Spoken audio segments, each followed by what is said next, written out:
Muito boa tarde, senhoras e senhores, meninos e meninas. Queria agradecer a presença de todos aqui para a nossa palestra, da nossa incrível convidada internacional. Antes da gente começar, eu queria dar algumas dicas para vocês terem um final feliz, no bom sentido, dessa palestra.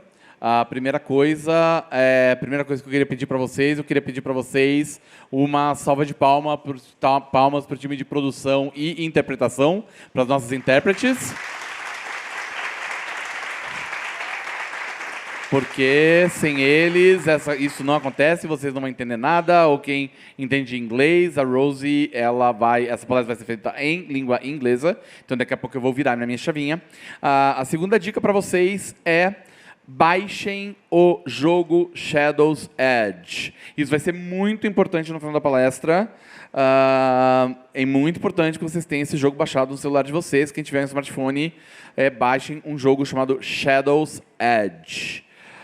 Muito, muito fundamental e importante. E, em terceiro lugar, eu queria apresentar a nossa palestrante. Depois eu vou cuidar das perguntas, vou provocar um pouco vocês, vai ser bem interessante a conversa hoje. Então eu vou mudar minha chavinha. So I would like to introduce our amazing speaker for this afternoon, Rosemary Lokhorst. Did I spell correctly? Okay. So she's amazing. She is doing along with her studio and producing company, an amazing work in social impact games. So, we're very, very fortunate to have her here this afternoon to talk to you about, if Graffiti and Guardians is gaming the new pill. Is it, Rosie? So you'll find out. So let's find out. All right. So my name's Rosemary, as he said. Thank you very much for having me. I'm very honored to be here to speak to you about a topic that's very close to my heart. So what I'll do first is I will use myself as an example of one of our players. Because 20 years ago, I was shopping with my sister, and I had a rash on my arm. Don't ask me why I remember that day specifically. Probably because shopping with my sister is hell, and I hardly ever do it. But anyways, we went into the pharmacy, and we bought some antihistamine, and everything went away. So I thought, fine, that's that. But only 3 weeks later, I was sitting at my desk, and I was a coder at the time for a software company. And everything started to return. So I had a rash not only on my arm, but also in my face. My lips started swelling up. My eyes started swelling shut.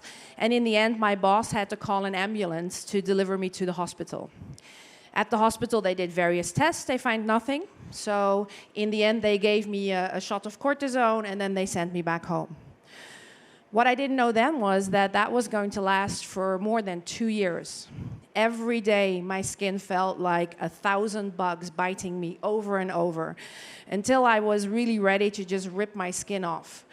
It was almost worse than pain, so the only thing that I could do was take boiling hot showers every 15 minutes to try and get it numb enough so that I could maybe even sleep a little bit. And needless to say, the sleep deprivation over months and months on end also made working with me, to be fair, a near impossibility. So that was my life for 2 years. But it's less uncommon than you think. We've collated some numbers. These are global numbers, by the way, and I'll point out where they're not in the following slides. But 2 in 5 young people, and that means between the age of 10 and 24, will have a chronic illness. This means an illness that lasts for longer than 3 months. That's the World Health Organization's definition, and that will have an impact on your life. So that means that something will be impaired. And people nowadays live longer and longer with conditions. So as we treat them much better now than we used to medically, you also live longer not only with your disease, but with the side effects and with the consequences of the treatments.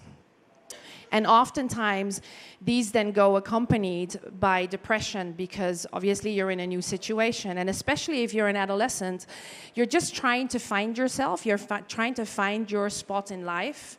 And if that is taken away from you, what's left? What do you do? Who am I now with this illness? Is this going to be it forever? Is this my life? The most common culprits are cancer, diabetes, asthma, ADHD, but there's many others that make up these numbers that you can see here. And a lot of people don't even get treated for it because they can't afford it, they don't have access to it, never mind really working through the emotional stuff. So similar in my experience in those 2 years, for one, I wasn't really taken seriously by the doctors, you know? I mean, it's an itch. It's not like it's a life-threatening condition. And so I really didn't feel like I could talk to anybody in my family about it either. And I had, with my friends, you know, the first thing is, how do you feel? Well, what do you tell them? Like hell, basically. And so these kids here also, we've done some research, and we have seen that these kids reach out online. So over 56% of adolescents that have a chronic illness say that they don't like talking to their parents or their friends about it because they feel like they have to be brave. You know, the first thing that people say is, it will be okay again. It'll be all right. We'll get through this. We'll make this happen. And so you do as I did. You power through, right? You work through it. You go to all the meetings, from Western to Eastern doctors, to traditional to alternative. I mean, even miracle healers. I called everybody. And nobody could find out what was wrong with me. I was completely healthy, apparently. All tests said nothing. And so I think that if you look at online now, where it's much more comfortable for youth to reach out online, and it's also largely anonymously, that's been a big help. So we've looked at some of these numbers, and what these kids are saying is 2 in 10 of them are reaching out because they want some medical advice. 3 in 10 want to share an experience and share their experience with others. And then there's some personal advice that people ask, like, for example, you know, I'm at my school and I don't get a specific room to administer diabetes because my school says they don't want to see us condoning being shut up. So those kinds of questions and answers were the things that we found in harvesting over 6 million conversations of teens online. Now, if you want to help those teens, then you need to figure out, okay, how do we do this, right? What's the right way? These teens need tools, and this is where we come in. We're a small nonprofit organization. We're based in Silicon Valley in the US. We do work globally. Our team actually is spread out, since even though we're small, we're spread out through various countries. And we provide information. We have a blog for parents and professionals. We have a blog for teens with teen stories from sick teens for sick teens. And we also have a social media community that we build where we talk about these topics, where we make sure these people know that it's okay not to be okay. And it's okay to feel off every once in a while. And it's also okay if you don't have a psychologist or you don't want to go to a psychologist. That's also okay. You have to find out what works for you when you're dealing with your illness. The other thing that we do is we do a lot of research. So we look at what makes these teens able to cope with what they're going through. So the word resilience is very important to us. How do you think about resilience? How can you measure that? You know, how can you make a person confident enough to speak up, to tell their story? How do you make a person willing to look into themselves and see how they can be helped, right? Because a lot of that comes from yourself and how you can help yourself. And so we do a lot of looking into things like mindfulness or emotional awareness, or how do you get a positive outlook on life. We all know we're in gaming industry, right? Gaming is up and coming, and it's been here for a while already. And there's these numbers, by the way, these are from the US. So they say that by the age of 21, the average American will have played 10,000 hours of digital play. That's half the time that they actually spend in school. So it's a lot. They play about 2 hours on the weekend on a daily basis and 1 hour during the week. And 30% of that time is spent on mobile. And I'll get to why that is important for us. So we as an organization, we started out with online tools as a website, information, but also our founder, Sherry Sobrato-Brisson, had a brain tumor when she was just 24. And she saw firsthand that there's no tools out there that really spoke to her, that helped her outside of the appointments that she had in the hospital. A lot of times, when you're in treatment, when you're at the hospital, getting psychological help is easy. But what do you do when you go back home? And how long will you have that? Can you have access to it? Do you have the money for it? Do you have the time? Or do you even want to go? And so she decided when she had a 5% chance of survival. So when she survived 25 years, she decided, I want to do something about this. And she wrote a book, a self-help book, that took questions that are normally asked in therapy, made them a little bit more children-friendly, and also put them, as you can see here, on really interesting backgrounds to make it less daunting to talk about things like death or medication or, having your life changed forever. And she distributed the book, over 35,000 copies of it, to more than 200 hospitals in the US.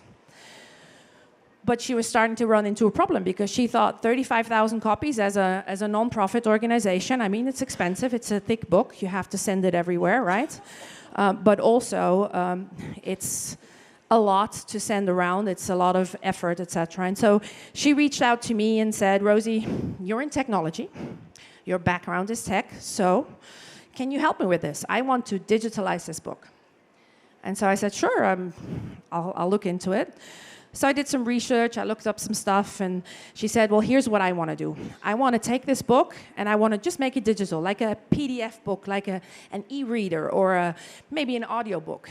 And I asked her, well, who do you want to reach? And she said, well, mainly this one I want to be more for teens, because we've noticed that the book was appealing to more younger children, and that a lot of professionals were working with the children in therapy. And I just looked at her and I said, teens with a self-help book as a PDF? I don't think that's going to work. So I said, I think what you need to do is you need to make a game. Because as we've seen, those numbers, that's where the teens are at, right? So you should make a game. And her question was, and I don't even know if all of you know this again, but like Pong? I said, no, we've moved on from that. Games can do a little bit more now. And so she turned around and said, okay, show me, do it. And that's how I got to be part of this project. So here's a little introduction video of Shadow's Edge, which says it shorter than I could.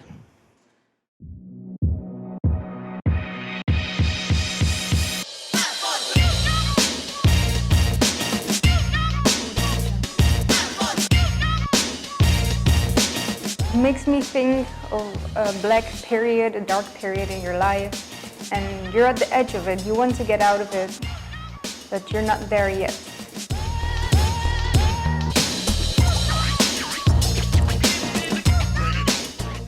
The quest of the player in the game is to bring Shadow's Edge back to life. He does that through journaling and through creative expression.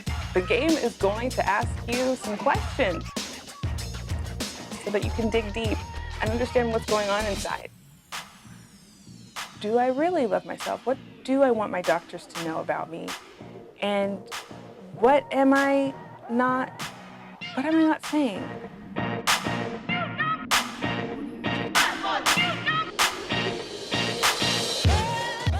A little more than just a distraction, or a little bit more than medical medicine. It'll help you in so many ways, like more ways that you could possibly understand.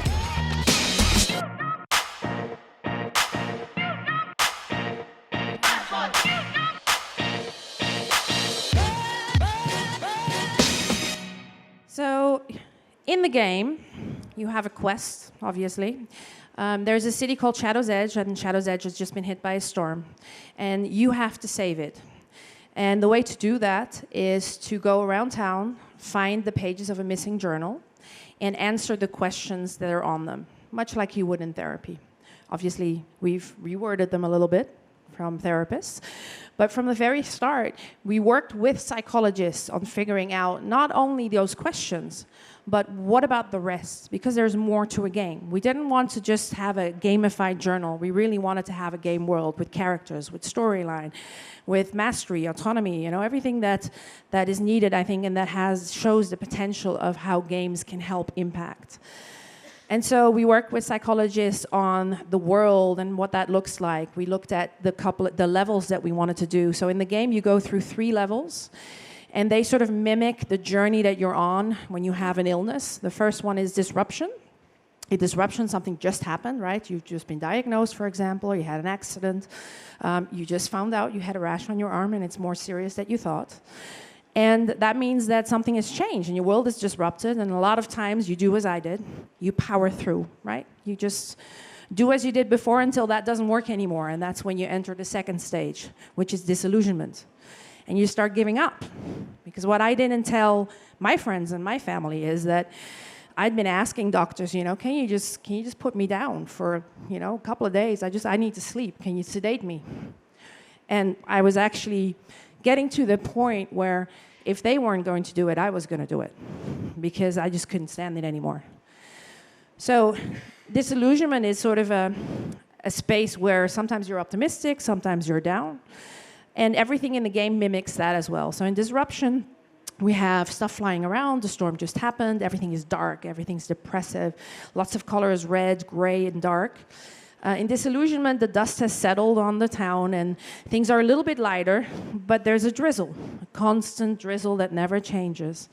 And then the third phase is discovery, which is when you start figuring out what you're going to do now and you start incorporating what happened to you into your life. And so in discovery in the game, as you can see from some of these things as well in the background, it's much more green. It's the weather has changed by then. Your progress is actually changing the city. So apart from the metaphors, you as the player have a direct impact on the world. As you start finding the journals and answering the questions on them, something will happen in the world as you type and as you write. A flower will appear, bugs will come back, animals will come back, lights will go on in the window, scaffolding will show up, the buildings will start repairing themselves. The music will change, the weather will change. Everything really changes over time, both as you pass through phases, but also just really for direct actions in the game. On top of that, every time you write, you also get tools to color your world, and these are some of the screenshots from our players that they've made in the game. So you get spray cans to create graffiti, and stencils, because I can't really draw, so I use stencils and stickers. And you can create beautiful art with that. And as you start doing that, you can also share that with others in the game. So at some point, you unlock a device that we call Shadowgram.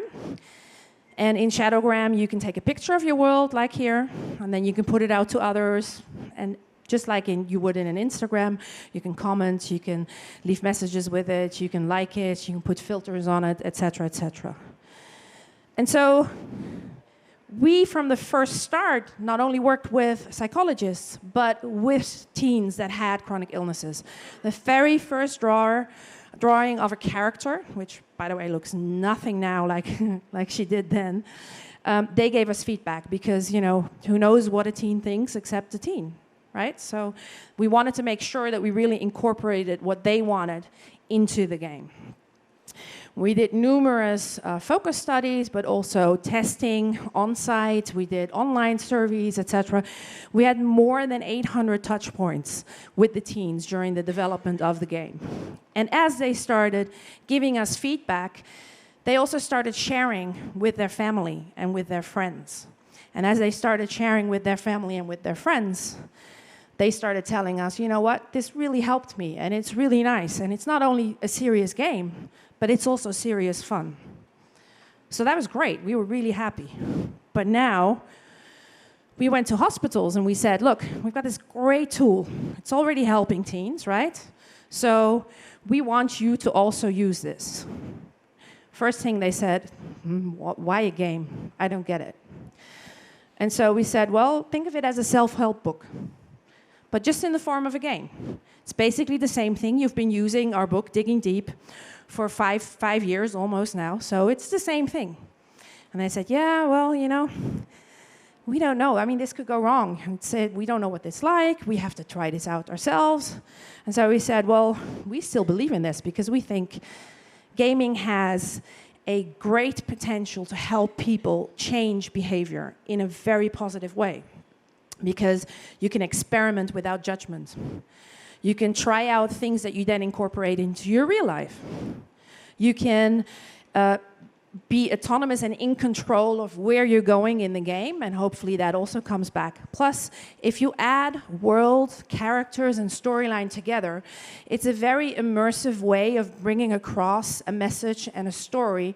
And people started telling us also that in getting that feedback of what those characters went through in the game and what the characters were like when they're in the certain phase of the journey, that they felt, this is exactly what's happening to me. And so we still believed in it, but now we had to prove it. So what we did is we did a study, and it was an in-house study. We had an external institution do research on how do you measure resilience, because that's problem number one, right? We wanted to know, did we have an impact? So resilience is made up of 7 different factors, and of those factors, the ones that after the study were most impacted were a positive outlook on life, optimism, and emotional regulation. There's a couple of other factors that also were impacted, but those we saw really great potential. The nice thing about that is we had 55 players only. We had 100 players start, but it's chronic illness people. So of course, you know, some of them had to drop out, they had treatments, etc. So we had 55 patients complete the study. They got a baseline study of how they felt in all those areas. They did an end study after 6 weeks of playing 3 times a week for 20 minutes. They kept a daily diary of how they felt. They shared screenshots with us. And they also had a weekly check-in with a psychologist that asked them questions about how they felt as they were going through the process and how the game helped move them and how the game helped move them through their journey. And we started to see that was really positive results. And so we went back, you know, of course, to the hospitals and said, look, see, told you, it's working. And I said, yeah, but that's 55 subjects, you know, and I mean, we're in America, we could get sued, right, for playing a game. Imagine that. Awesome. So, yeah, I don't know. So we said, okay, fine, we'll take that challenge too. We've taken every other challenge. So we're now running we've issued a grant, and there is a full clinical year-long study with Lurie's Children's Hospital, one of the top hospitals in the US, in Chicago. And they're cooperating with an institution, the Osher Institute, and with a university as well. And we're now about 6 months into the study. They're running this with 174 cancer patients. These are cancer patients between 17 and 24, and they're in remission. You'd think, well, that's a good thing, right? That's positive. But according to them, that's when most of their patients actually become depressed. Because now that the pressure has gone down of the constant cancer treatments, that's when it starts. What do I do with my life? Where do I go? You know, what if it comes back? Why do I even go study? I mean, it doesn't matter anymore, right? And so they've started playing, and funny enough, they started seeing the exact same results that we did. Players were more optimistic, were more able to handle if they had a down day or an up day, basically. And also they felt more inspired because they were playing the game. They felt more connected to others because they started realizing there's more others like me out there. And like me doesn't necessarily mean that it's just in cancer patients, but there's others dealing with the same subjects. And so we went back to the hospitals again and said, look, you know, this is 6 months in. And they're like, yeah, no, it makes total sense. You know, we can put some flyers up and such, but we're not going to be able to use it in therapy because, you know, really, I mean, what you should do is you should do an FDA-approved game. And we're like, right, okay. You know what, it'd be really nice if you just said all that stuff from the beginning, right? Anyways, sure. So we went back and we've now issued 2 more grants because part of the FDA process is very long, by the way, and incredibly expensive, but part of it is a lot of research. So that's the process we're in now, and that's what we hope to do, and that brings me to what's next. So we've got more dreams, right? Because there's always the next game, there's always something new. One of the things we get asked a lot is, this is for chronic illness. Now, you've just seen the numbers. It's 2 out of 5, right? So you'd think it's a big enough audience. But still, on top of that, there's also mental health conditions, for example. And 50% of mental health conditions are actually diagnosed by or show up by age 14. So it's a perfect timing to do other things as well. So we want to create the same Shadow's Edge, but with psychological content specifically targeted to certain illnesses, like mental health, like refugees maybe, siblings perhaps, something for grief, that where, if a family member, for example, died. We've got plans there, and we have some partners that are willing to help us with those. And then we also want to create an augmented reality tool because we think there is a lot of potential there to actually get the patients engaged within the hospital, to get them out of their bed. So we're envisioning something sort of like a Pokemon Go meets geocaching, where you can use the current Shadow's Edge, you can create your graffiti, and then you can actually decorate your room with it, or the family room in the hospital, and other people that have the AR version could see that when they come by. So again, foster community, etc. Then we have a virtual reality app, and virtual reality, each of these tools that we're looking at has a superpower as a technology, right? And virtual reality, we believe, is really good at creating empathy and letting them see what it's like if you are in that situation. If you feel like I did, like your skin is burning, like you just crawled into an oven at full heat. And those kinds of things with visualization could be really strong points. And at some point, we also think that we should just create awareness that this exists and that it's a huge issue. And so we're thinking about a console version that's a little bit more entertaining, but also still provides information. Because when we started looking at what's out there, we found a lot of apps that monitor your disease. We found apps that look at sugar levels in diabetes, or we found apps that sort of gamify taking your medication on time. We found some applications, we found games actually, where you could shoot your cancer, which felt really good for a minute, but didn't really change anything long term. And so when we then started developing our version, we decided, okay, this is a beginning, but we really want to do more. So years later, I still have my condition. Sometimes for years on end, I have nothing. And then other times, like in these last 7 months, for 7 months in a row, I, on a daily basis, want to take a razor to my legs or my arms and make sure that it hurts instead of itches.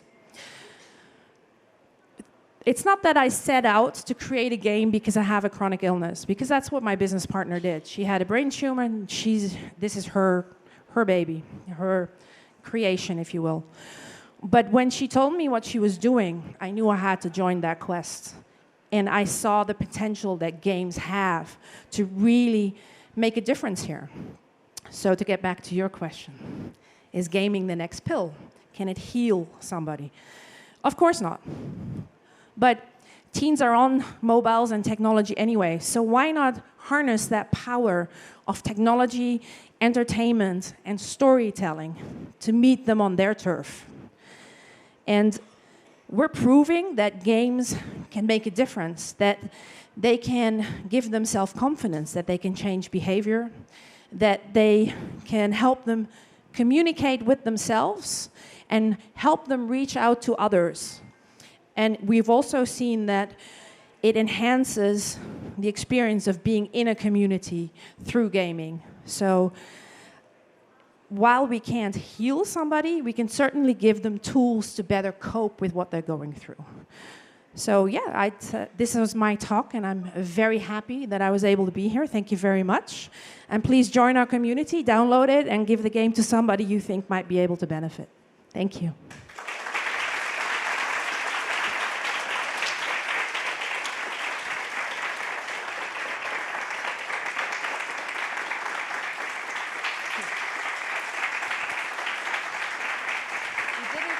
And he didn't even break out the chocolate. So, yeah, Rosie's story is pretty much amazing, and it's quite inspiring. What's being done by her and her team, and I had the opportunity to meet a lot of them, and they are all amazing people. And we're so fortunate to have her here at Big Festival. So now we have time for questions. So I would love to invite you to really think about great questions, because we do, ladies and gentlemen, we do have Swiss chocolate. So I mentioned I'm from Switzerland, right? yes, she's from Switzerland. So the thing is, she has privileged access to amazing chocolate. And for our, happiness and love, she brought a box of a chocolate that actually does not exist anywhere else. So if you really want Swiss chocolate, you're gonna have to think hard and ask amazing questions. That said, Yeah, we just to make sure that we equaled score. So we have 5 bars. yeah. So the 5 most interesting questions are the ones that get the chocolate. Okay, so And he's the judge. I'm the judge. So you're doomed. So questions, hands up. All right. Okay, you can do the question in Portuguese, and if you speak English, you can go directly into English, but you can do the question in Portuguese and I'll translate, okay? Então, eu queria primeiro dar os parabéns. Assim, eu sou mãe de um adolescente que joga muito, e uma das questões que me preocupa bastante é a maneira como retratam, especialmente as mulheres nos jogos, e a maneira como os jogos são violentos. E também a gente sabe que a indústria pornográfica aí também reina na internet.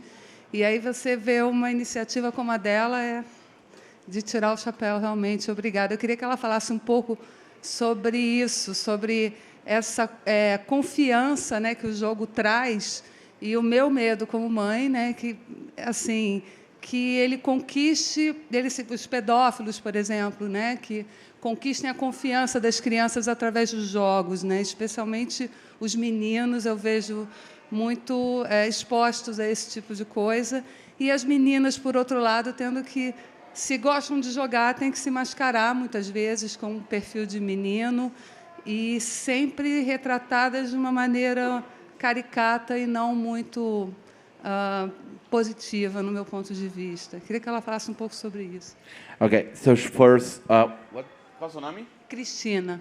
So Christina here, she wanted to congratulate you because of all the work and everything you're doing. It's so hard in the middle of all the games that we have. A lot of violence, a lot of scenarios where the violence is the main issue, and how the whole the game designs are usually around adventures and things like that, and they're not they're not especially did not do any kind of support in terms of what we're feeling and how to make you feel better, and she wanted really to congratulate you about this, and the question is, what is your opinion about the relationship between what is in our industry, what is happening in our industry right now, where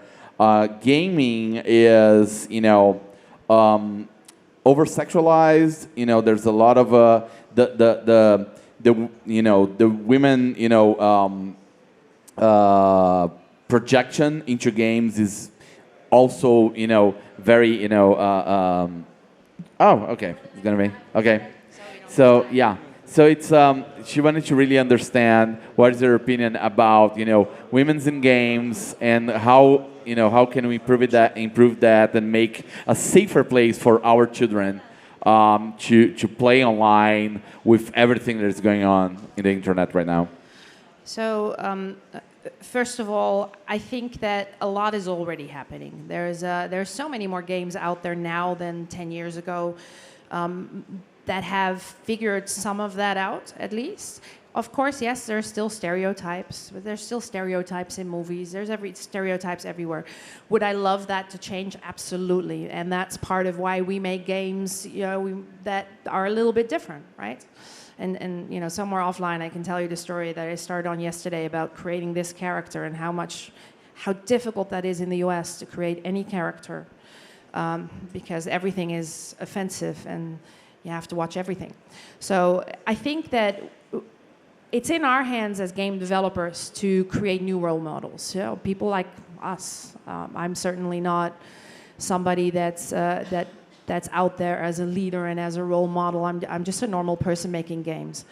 Now, for the sexualization that you said and the violence in there, I think this is something that won't go away completely. I don't think that that's the way. But I think if we make more creative games that focus on maybe alternative goals, like not shooting people, but maybe getting forward by combining things and puzzling out a way that the whole society is doing well as a society within the game, I think that will help a lot. I think it's in our hand to change that. Well,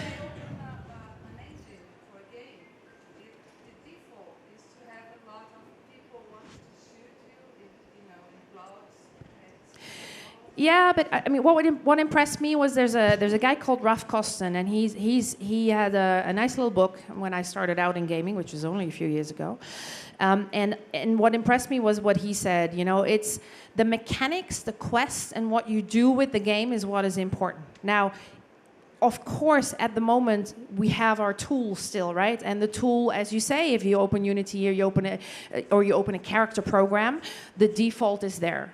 But we can change that. I mean, that's how you modify character. Can we now influence already that these software companies that create the easy tools for us to create the characters? I think that'll be years. That'll be years. I'm honestly not a fan of policies. Honestly not, because I have seen what happened. I was at HP, and I got a job as a manager because I had boobs, and my team just would not work with me. So I'm really not for policy. So I'm the wrong person to ask for that, I think. Could we move to the next question? Yeah, sure.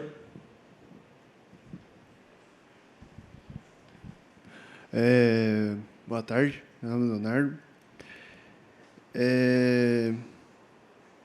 I have a question. How does your game interact with Tinder? Is this it uses like Nestle, fear or self-authors psychological problems? Eu vou traduzir, tá? É que eu tô falando em inglês pela primeira vez. Tem uma pergunta. Pode falar em português. Tá. Como o seu jogo interage com as crianças que têm esse problema de saúde, como ansiedade, medo de si e outros problemas psicológicos. E como ele desmistifica essas coisas, sabe? It's a good question. There's a few things that our game is not really predestined for. For example, severe trauma. Because you don't know, even if you ask questions as a psychologist, what comes up when you ask these questions.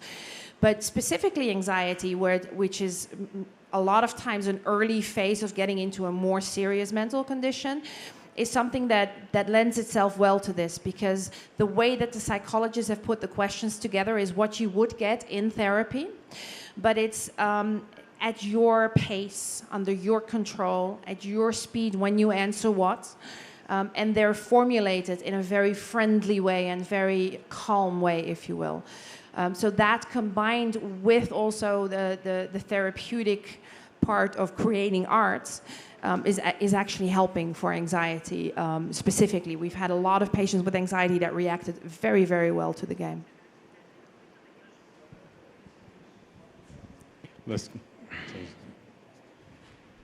I'm gonna give you a chocolate. because she said good question. Parabéns. You just won a chocolate. Parabéns. A minha pergunta vai muito na questão do contexto. Como é que você trabalhou a interconexão entre médicos, psicólogos e pacientes? Como que você captou isso para ter resultados melhores, né? E se você falasse um pouquinho mais dos problemas que você teve com o FDA, eu acho que isso, né?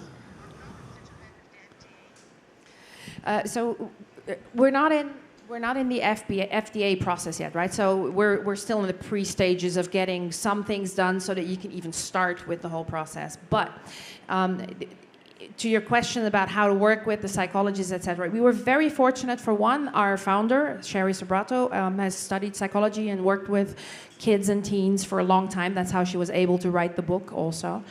But we had some very, very helpful psychologists from various different fields in the US that really dedicated time. So they sat in on some of our user surveys, they sat in on our focus groups. They had endless questions over badly cooked dinners of mine. And we really worked. I learned a lot from that because I have no background in psychology whatsoever. But they were really dedicated in helping us for a very long time. And I think the other thing that helped was very early on what we were able to do with the hospitals is focus groups and asking questions to patients. So we really had patients together with their doctor discuss the game, discuss the character, discuss the questions.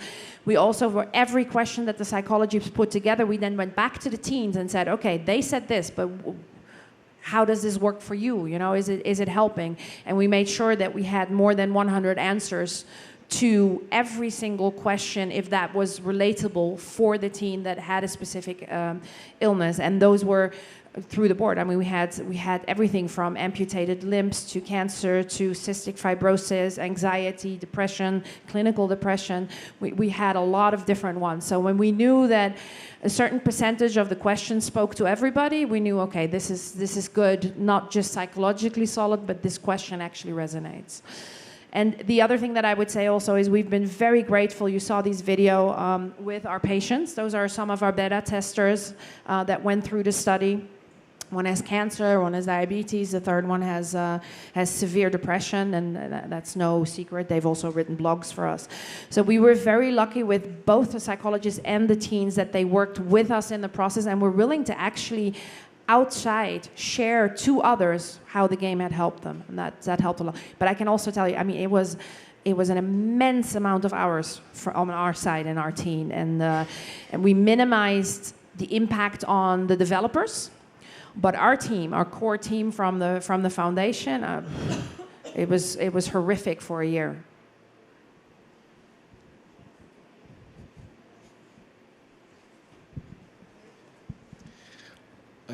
Olá, boa tarde. Parabéns pelo projeto. Eu gostaria de saber, eu sou analista de dados, eu gostaria de saber se tudo que vocês coletam no jogo, se isso serve de... Se vocês fazem algum estudo, alguma tratativa disso, se de repente o jogo tem algum caráter de diagnosticar e de repente, poxa, esse player aqui está numa situação mais difícil, eu vou encaminhar ele para um grupo próximo, alguma coisa assim nesse sentido. Gostaria que você dissesse um pouquinho sobre isso. Yeah, so yes, we do collect data, but we don't use it yet. There's one exception for the studies. For the studies, we look at the factors of resilience, but also we concretely, and this has been approved with parents and everything, we look at what the teens have written in their journal so that we can look at what themes are reoccurring, what words are reoccurring in which stage, etc., and how those help. So we do have that capacity. We don't want to sell our data. We don't want it to go anywhere.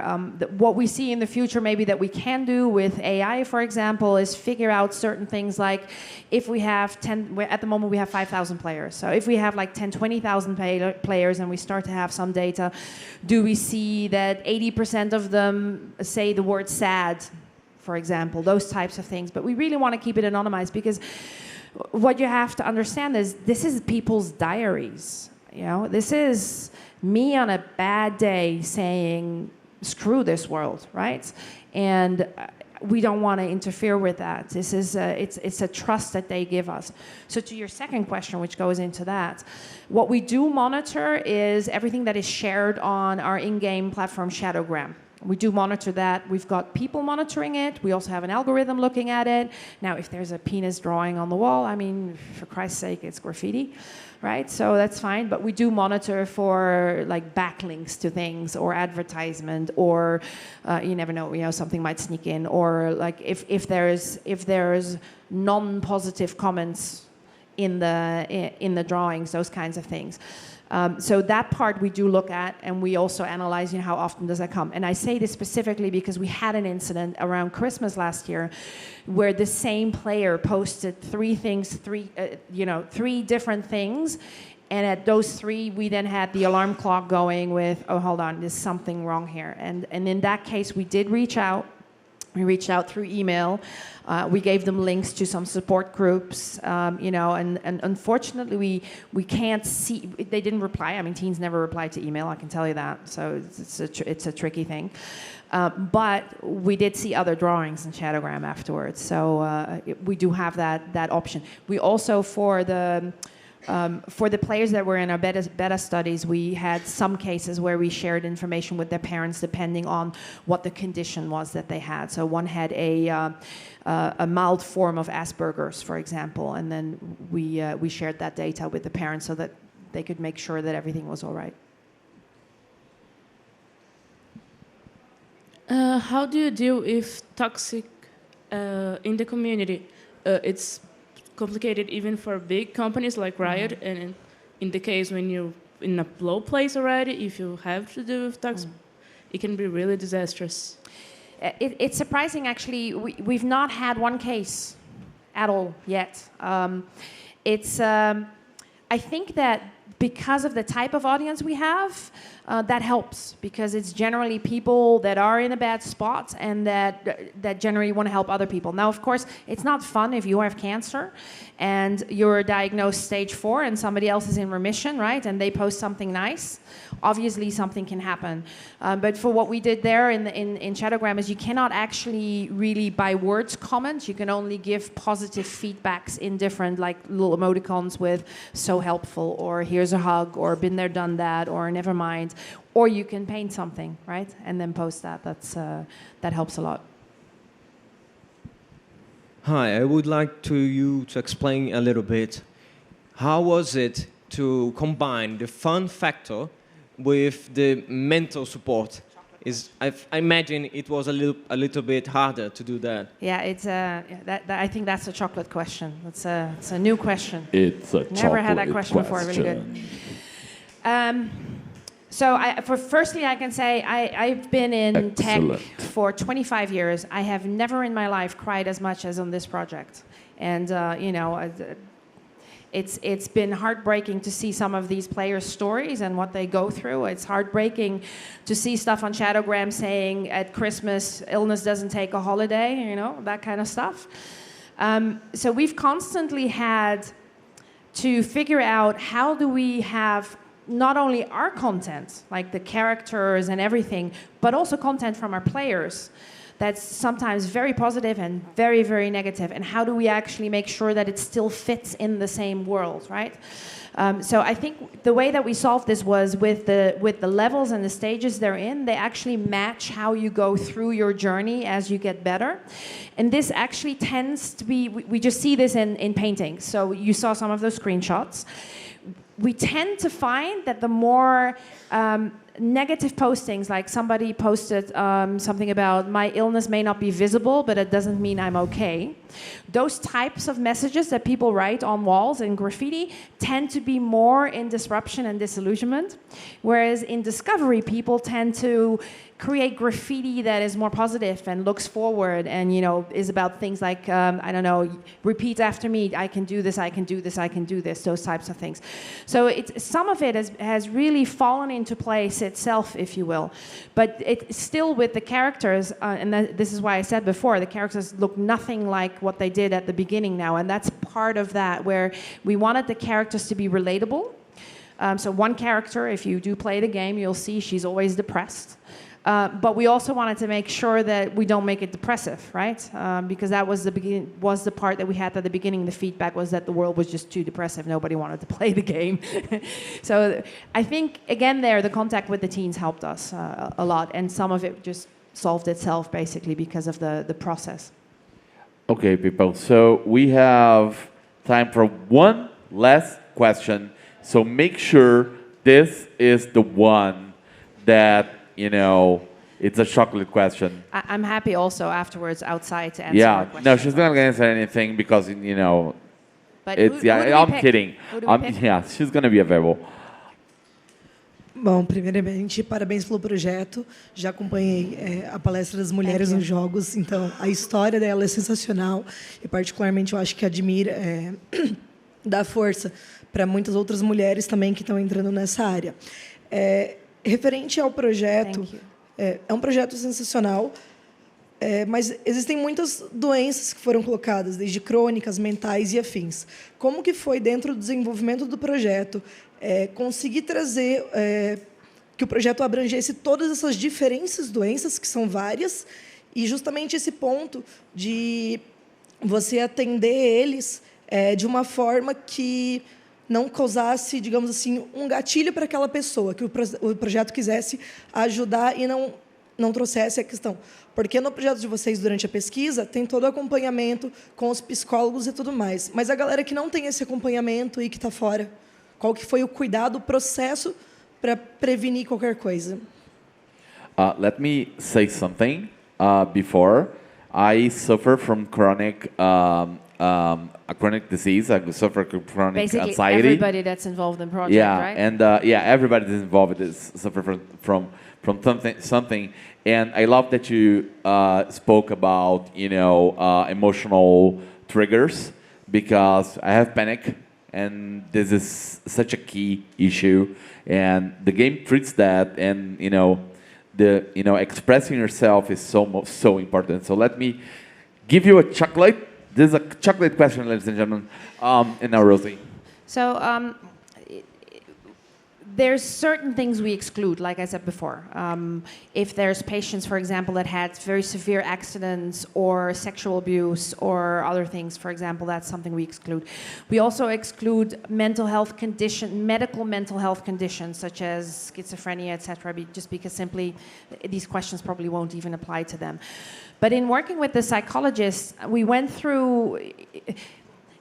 Let's do this another way. So what we did know is a lot of psychological content exists to help people with various issues. And what we looked at with the psychologist is no matter which condition and no matter what are the common themes that you have, and what are the common questions that you could ask that help that. So I'll give an example of one of my favorite questions in the game, actually, is that the masked me. And in there it says, something like, now that you have an illness, or now that you have a condition, do you feel like people don't see the real you anymore, but instead they see something else? And can you describe how that makes you feel? Can you describe, what you think they see versus what you see and what you want them to see? And can you then spray paint that mask on the building, which sort of is very similar to what psychologists do with giving you a balloon and then letting it go, right? So the questions are formulated in hopefully a positive way, and we work with psychologists very hard on making sure that we don't do things that sometimes happen in therapy, where they say, "Now that you're dying, how do you feel?" Right? I've had questions like that. I've seen questions like that before. So we looked at all the literature, we looked at the common themes, we looked at what are the questions that everybody asks, and then we checked with psychologists, what do you think the ramifications are if we ask this question? And then in the beta study, and that's exactly why we had the psychological interviews for 6 weeks, every time we had players play, we then afterwards first had to make a diary a player's diary, where they didn't put in, what they played, but how playing made them feel. And then we had a follow-up interview with a psychologist. We had one case where we had a player, and she also wanted to do a video, and funny enough, creating the video with us to actually talk about her experience outside of the game, that was a trigger. And then we immediately also helped her with, you know, a psychologist that could answer questions, etc. But the game itself didn't trigger it. So I think that while obviously you can never be sure, but then again, you know, I don't know, for example, what triggers my skin, if it's stress or food or whatever. Nobody knows, right? So there's always ways. But we really try to make sure that we base this on existing literature and then went over it with psychologists and then tested with the kids. I hope that answers your question.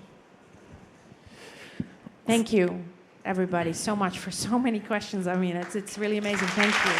Obrigado mesmo. Muito obrigado. Bom, queria agradecer primeiro vocês pela audiência, por virem aqui, por conversarem com a Rosie. I wanted to say thank you to Big Festival, thank you to Apex for helping us bring Rosie down here to talk about this amazing project. And lastly, since we're talking about accessibility and we're talking about making people feel, included and all that. The last chocolate is not going to the audience. The last chocolate is going to our interpreter of the Brazilian Sign Language. That makes sure that every single one understands what's going on.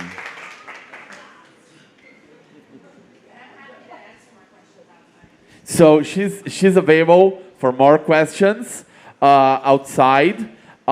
Please note that we have some press waiting for her. She's like a celebrity or so, like she's like Miley Cyrus or it's amazing. Of all the celebrities. Yes, I mean, really? I hate you. So the thing is. Lovely of every single one. So thank you, people.